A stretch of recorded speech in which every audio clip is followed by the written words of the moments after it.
ஒரு சாமியை தூக்கிட்டு வந்துட்டு இருப்பாங்க ஆட்கள். அவங்களெல்லாம் நிறுத்தி அவங்க ஐடி கார்டு செக் பண்ணுறாங்க. அது ஒரு சின்ன ஒரு காட்சி தான் அது. அதுக்குள்ள நமக்கு என்ன அண்டர்ஸ்டாண்டிங் வருது, அது ஒரு காட்சி தான். அது ஒரு இட்ஸ் எ ப்ரொசீஜரல் சீன்.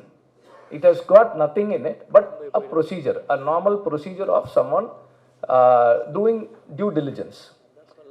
அப்படி தெரிய ஆட்களை திடீர்னு வந்து ஒரு மிலிட்டரி அல்லது ஒரு போலீசிங் சிஸ்டமில் இருக்கிறவங்களுக்கு ஐடி கார்டு செக் பண்ணுறதுக்கான உரிமை இருக்குது. அப்படி செக் பண்ணுறாங்க.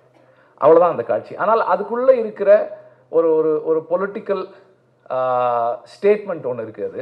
ஸோ இப்படி பல இடங்களில் ஒரு ரைட்டராக அவர் வந்து எக்ஸ்ட்ராடினரியாக ஒர்க் பண்ணியிருக்காரு. அந்த கல்யாணம் நடக்கிற விதம் வந்து நமக்கு அது நமக்கு தெரிய ஆரம்பிக்குது. கொஞ்சம் நேரம் போக ஓகே இப்படி தான் இந்த கல்யாணம் நடக்க போகுது போல் இருக்குன்னு நமக்கு அப்படியே யோசிக்கும் போது அது நடந்து முடிந்த பிறகு கடைசி காட்சியில் இது எங்கே போய் நிற்கும், இந்த இந்த இந்த கல்யாணம் பண்ணிக்கிற இந்த பொண்ணினுடைய வாழ்க்கை, இது எல்லாருக்கும் ரொம்ப சாதாரணமாக, போர்ச்சூழல் இல்லாதவர்களுக்கு மிக சாதாரணமாக நிகழக்கூடிய ஒரு விஷயம்.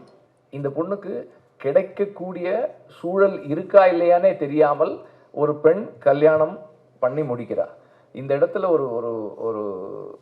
ஒரு film, it is not just அது வந்து முடியல, ஒரு பெரிய statement. It brings a statement.